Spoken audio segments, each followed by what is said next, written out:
Voilà. Bonjour tout le monde. Merci pour l'invitation. Ça me fait plaisir d'être avec vous. Merci pour le comité scientifique de la Société libanaise de pneumologie. C'est un sujet vaste, les infections fongiques. C'est un sujet qui mérite souvent parfois des organisations de congrès. J'essaierai de faire quelques dias pour donner les grands principes et je suis à l'écoute de vos questions avec grand plaisir. Il faut savoir qu'en général, il y a plus de chimiothérapie chez les patients plus âgés. Les chimiothérapies sont plus agressives. On fait des greffes d'organes, mais aussi des allogreffes chez des patients chez qui on ne le faisait pas avant. Et donc, les patients immunocompromis, on en compte plus. Mais il y a une nouveauté depuis quelques années qu'il faut souligner. Ce n'est plus seulement l'apanage de l'hémato-oncologie, ce que c'était avant le cas beaucoup en hémato. Donc il y a les facteurs de risque classiques que je citerai, qui sont relativement bien connus et stratifiés depuis des années, notamment la neutropénie et la greffe de moelle, mais également les nouveaux arrivants, mais c'est depuis quelques années, et en particulier les BPCO.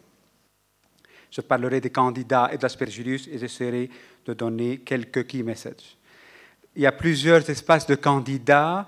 Un élément essentiel à savoir quand vous êtes en mesure de traiter le candidat, s'il faut le faire, c'est de savoir si vous êtes devant un candidat albicans ou un non-albicans. La majorité, en général, reste encore beaucoup de candidats albicans, mais il y a tous les candidats non-albicans qui, eux, ont des sensibilités au fluconazole variables. Le candidat albicans reste majoritairement sensible au fluco, à des chiffres qui dépassent les 90% de sensibilité au fluconazole.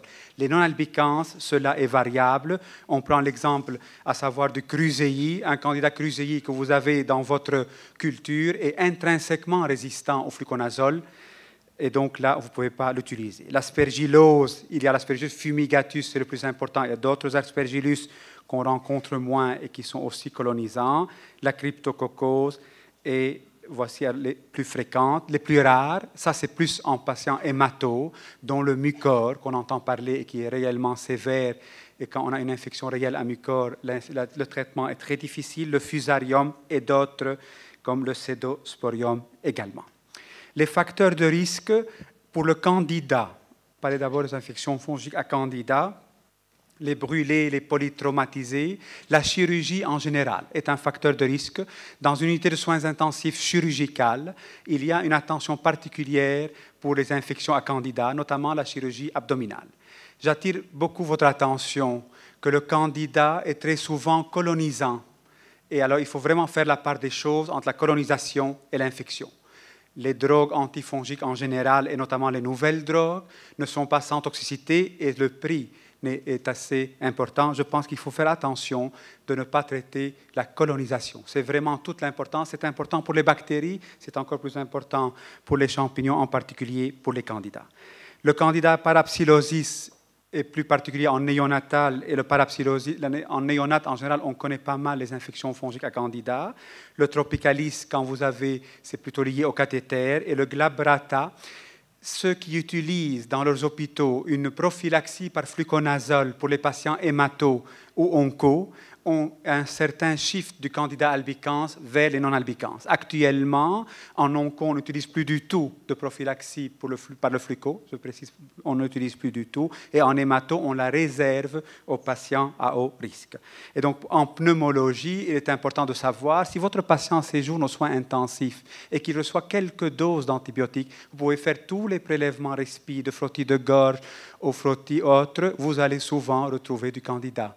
Quand les patients sortent des soins et montent dans les étages, on est souvent appelé par les résidents en disant « il y a du candidat albicans dans le respi, il y a du candidat albicans ». Donc, ils sont fortement colonisés. Et c'est là tout le jugement clinique qu'on est dans la colonisation et qu'on ne traite pas la colonisation, en particulier au niveau pulmonaire pour le candidat. Ici, la résistance au fluconazole, c'est important de le savoir. Vous voyez, l'albicans reste majoritairement sensible. Si vous prenez le glabrata, on dit globalement, on a 30% de glabrata sensibles totalement au fluconazole, 30% qui sont dose dépendants, d'où l'importance d'augmenter les doses de fluconazole, et 30% de glabrata fluco-résistants. Si vous avez Krusei ou une suspicion de Krusei ou un patient préalablement porteur du Krusei, il ne peut pas recevoir de fluconazole, il est intrinsèquement résistant. Je parle du glabrata qui est dose dépendant et d'où l'importance d'augmenter les doses de fluconazole. Pour passer à l'aspergillus, je l'ai dit, il était assez connu et fréquent chez les patients en oncohémato, dans les greffes de moelle, chez les patients neutropéniques, notamment les longues neutropénies, mais actuellement apparaissent de nouveaux facteurs de risque, les BPCO corticodépendants. Dans les études relativement récentes, l'usage de corticothérapie chez un patient BPCO sévère de stade 3 ou 4 de Gold est un facteur de risque qui est loin d'être négligeable et qu'il faut prendre en mesure. Dans le diagnostic de l'aspergillose, ce qu'il faut savoir, c'est qu'il n'y a pas un élément diagnostique. Il y a vraiment un faisceau d'éléments qui concordent pour diagnostiquer l'aspergillose invasive et décider ou pas de la traiter. Voilà un peu les facteurs de risque relativement classiques. Les greffés, en particulier les greffés cœur-poumon et les greffés poumon sont parmi les premiers. Vous voyez l'incidence très importante, mais aussi les granulomatoses chroniques traitées par immunosuppresseurs. Bien entendu, la leucémie aiguë et les longues neutropénies. Longue neutropénie, c'est moins que 500 neutrophiles, plus que 10 jours. Ça, c'est un élément important. Les greffes, les transplantés, beaucoup moins les greffés rénaux et également le lupus érythémateux disséminé peut également s'il est traité par immunosuppresseur. Voilà chez les greffés, sachez que l'aspergillose, la mortalité reste très élevée, d'où l'importance d'un diagnostic le plus précoce possible et un traitement le plus précoce, parce que la mortalité reste très élevée malgré le traitement précoce. Donc c'est quelque chose qu'il faut retenir pour l'aspergillose. Un petit mot sur la source d'infection. Pour le candida, la source dans la majorité des cas est endogène. C'est pour cela que je parle beaucoup de colonisation, parce qu'on est porteur du candida. Vous prenez 1, 2, 3 doses d'antibiotiques, vous faites un frottis de gorge, vous êtes porteur du candida, souvent le candida albicans. Donc la source de transmission est très souvent endogène et beaucoup moins exogène pour le candida en tout cas. Transmission nosocomiale par les mains du personnel, ça a été décrit par nutrition parentérale, mais la majorité, ce sont des transmissions de nature endogène. C'est très important de savoir par rapport à l'aspergillus, comment il se transmet. Il faut faire attention si dans vos hôpitaux, il faut que le comité d'hygiène soit vigilant sur les chantiers. C'est très important, surtout si c'est à côté d'une unité stérile, une unité d'hémato, ou même une unité où il y a des patients immunocompromis. Dans les chantiers où il y a eu des articles tout à fait clairs qui ont décrit des chantiers où on a détruit ou reconstruit un service dans un hôpital et on a eu dans un service d'hémato des cas, voire même une mini-épidémie d'aspergillose. C'est un élément important. Matériaux de construction, système de ventilation, les plantes, les bouquets. Dans les chambres stériles, dans les hôpitaux, vous avez des leucémies aiguës, des allogreffes de moelle que vous isolez parce que la neutropénie est longue. Il faut savoir que la neutropénie de moins que 10 jours ne porte quasi pas de risque d'aspergillose. C'est à partir de 10 jours. En un patient oncologie, il est exceptionnel de trouver de l'aspergillose parce que vous voyez bien dans les schémas que c'est à partir de 7 que commence le risque et surtout après 10 jours de neutropénie. Et dans les études récentes, on parle que c'est à partir de 15-16 jours, là, le risque devient relativement réel. Donc, je reviens là-dessus sur les matériaux de construction, mais également dans pas mal de choses au niveau de la nourriture et les nébulisateurs qui sont mal désinfectés. Dans ces chambres stériles, je disais tantôt, il faut vraiment que ces chambres soient pas de plantes, pas de fleurs, pas de bouquets. C'est très important cela. Ce sont des chambres à filtre, donc c'est des chambres à flux où on isole les patients avec une longue durée de neutropénie.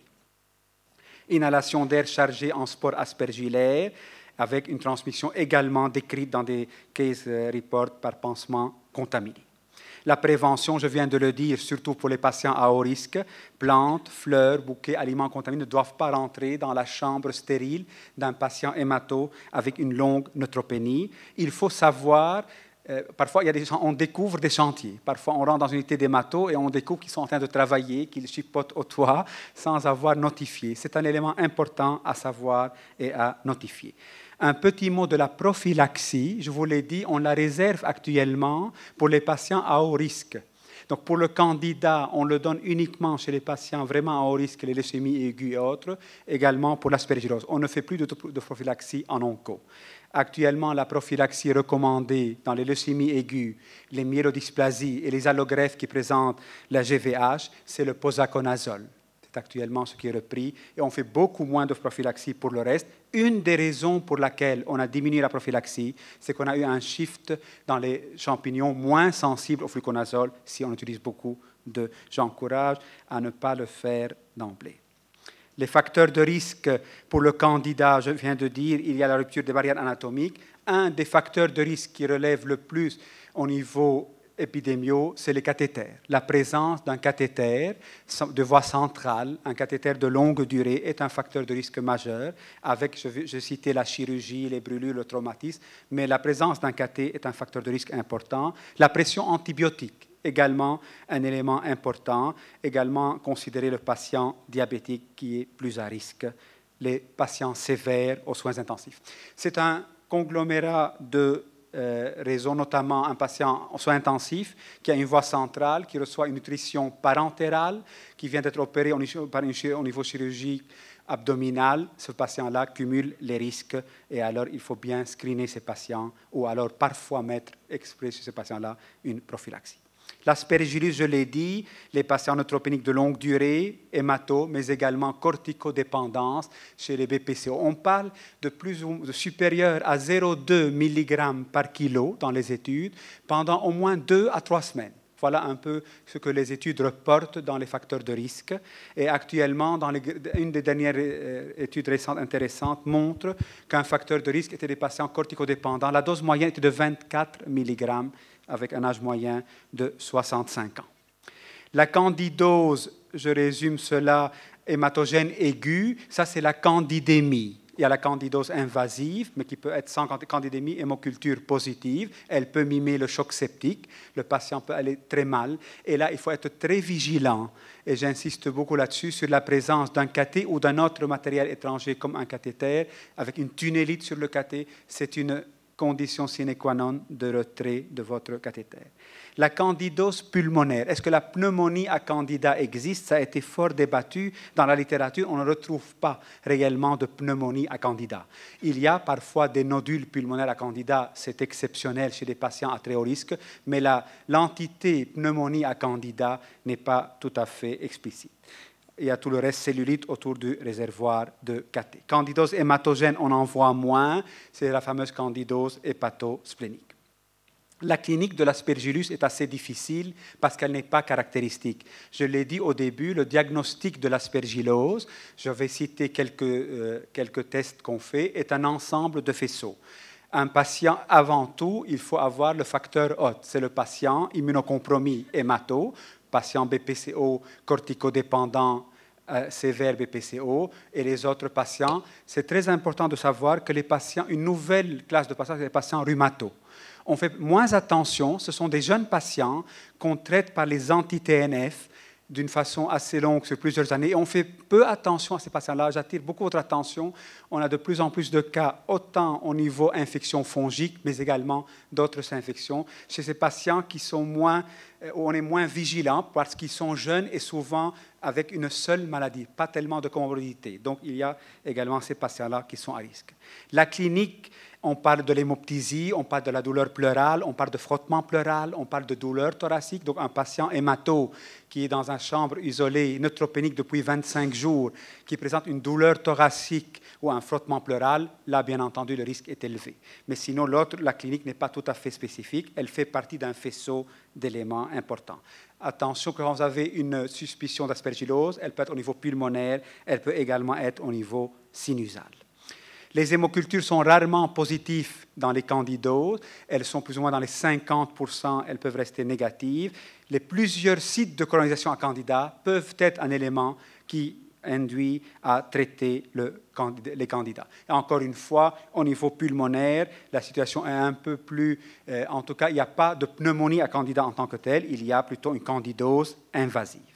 Voilà les principaux tests pour l'aspergillose. Et le premier est un des plus importants, c'est le double sandwich ELISA, c'est le galactomannan, qui fait partie, c'est un polysaccharide de la paroi de l'aspergillus, comme l'est le bêta-1,3 des glucans.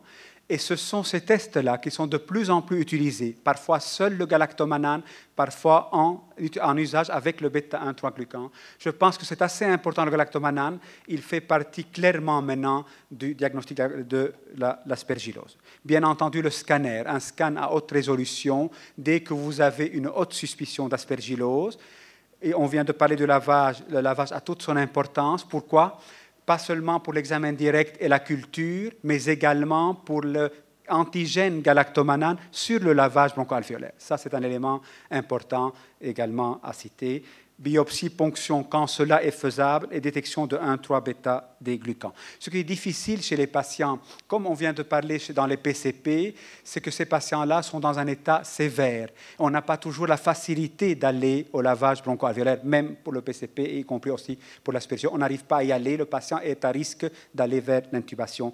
Et donc, il y a un faisceau d'éléments, le galactomannan, le scanner, le lavage, parfois le bêta-1,3-glucan, et bien entendu, le facteur de risque du patient. Voilà un peu le résumé. Fièvre, douleur pleurale chez un patient sévère avec facteur de risque, l'imagerie et la microbiologie. Le galactomannan, on pourra discuter de la sensibilité. Il faut savoir qu'il a été le plus étudié chez les patients hémato. Le galactomannan, au niveau du lavage bronchoalvéolaire, apporte beaucoup chez les autres patients.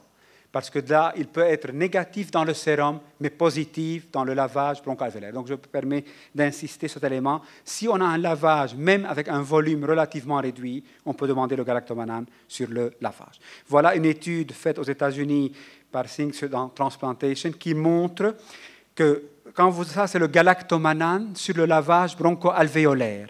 Et vous voyez l'index. En fait, l'index qui est actuellement repris, c'est 1,5. Vous voyez quand les valeurs du lavage sont plutôt vers les 0,5, 0,6. Vous voyez, c'est plutôt de la colonisation. Donc, on peut avoir de l'aspergillus, mais il est plutôt colonisant. Et alors, à partir de 1,5, là, clairement, on parle de risque majeur d'aspergillose invasive. Donc, c'est un élément assez déterminant qui fait partie du faisceau d'éléments de diagnostic de l'aspergillose.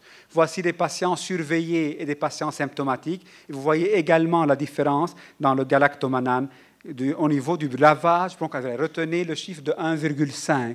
Là, vous avez une valeur prédictive positive très élevée pour l'aspergillose. Je termine avec le traitement. Il faut que ce soit précoce pour améliorer le pronostic vital. Les signes des symptômes sont discrets, sont tardifs, sont difficiles à diagnostiquer. Les hémocultures, 1 sur 2 sont négatives dans le candidat, quasi jamais dans l'aspergillus. Une fois que l'aspergillus est vraiment établie, c'est déjà un peu tard. Qu'est-ce qu'il faut retenir? Voilà un peu les agents qu'on a en notre possession. Le fluconazole reste très utilisé pour le candida. Je vais dire un mot. Il reste relativement le gold standard. Je dirais quand est-ce qu'il faut utiliser les échinocandines. L'itraconazole est un peu moins utilisé. L'itraconazole a la difficulté de la mauvaise biodisponibilité, pas mal d'effets secondaires.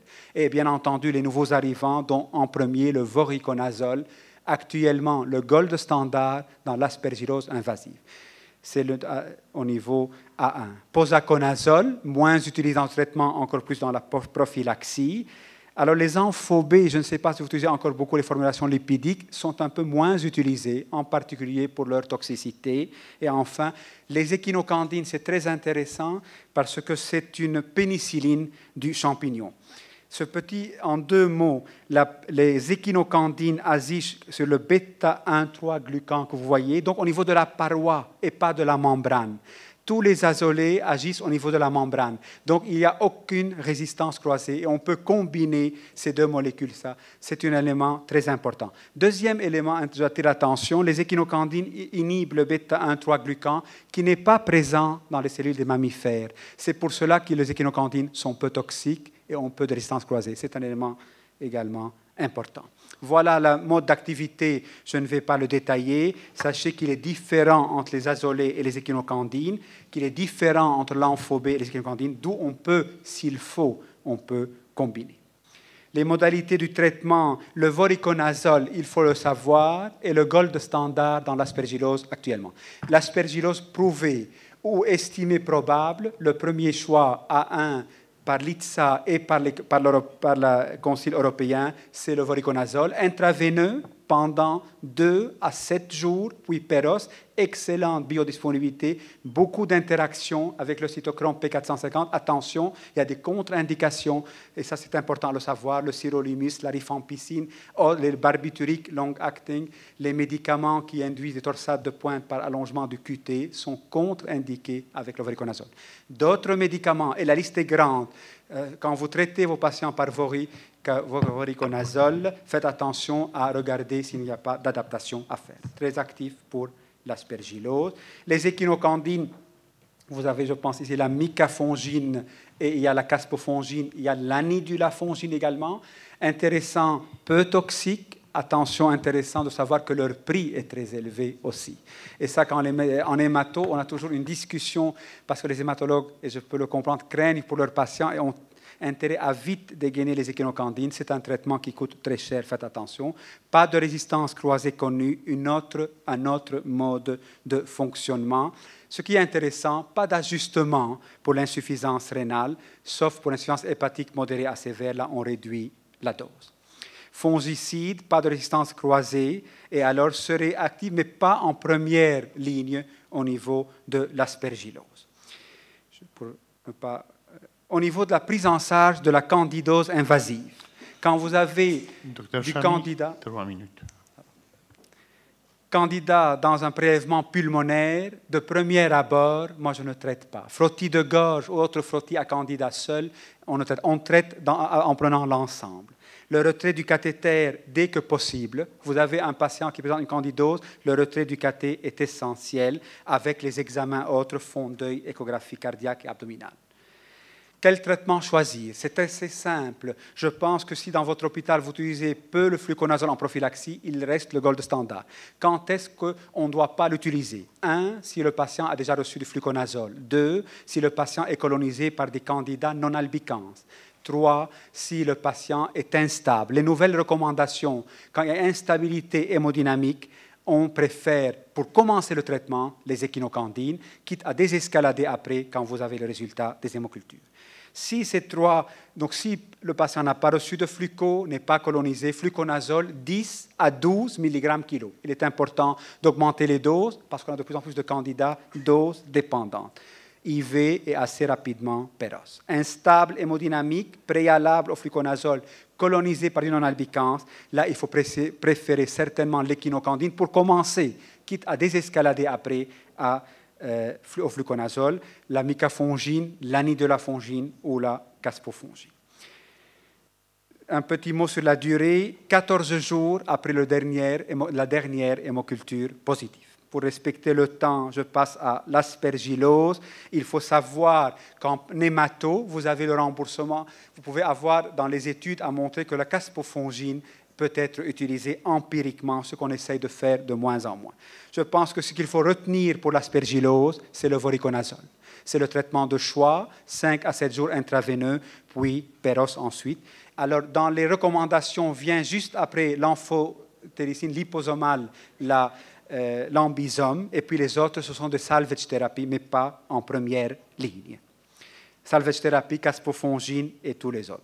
Est-ce qu'il faut combiner? Est-ce qu'on peut combiner? Il n'y a pas d'étude prospective qui permet de combiner les antifongiques. Cela coûte très cher, cela ne repose pas. Il y a des cas dans lesquels on le fait. Les patients qui échappent à première ligne, on peut combiner la caspofongine et le voriconazole, la caspofongine et l'ambisome. Mais donc, je parlais ici faillite assurée de l'assurance sociale. Je vais arrêter là et je suis tout oui à votre question. Un grand merci.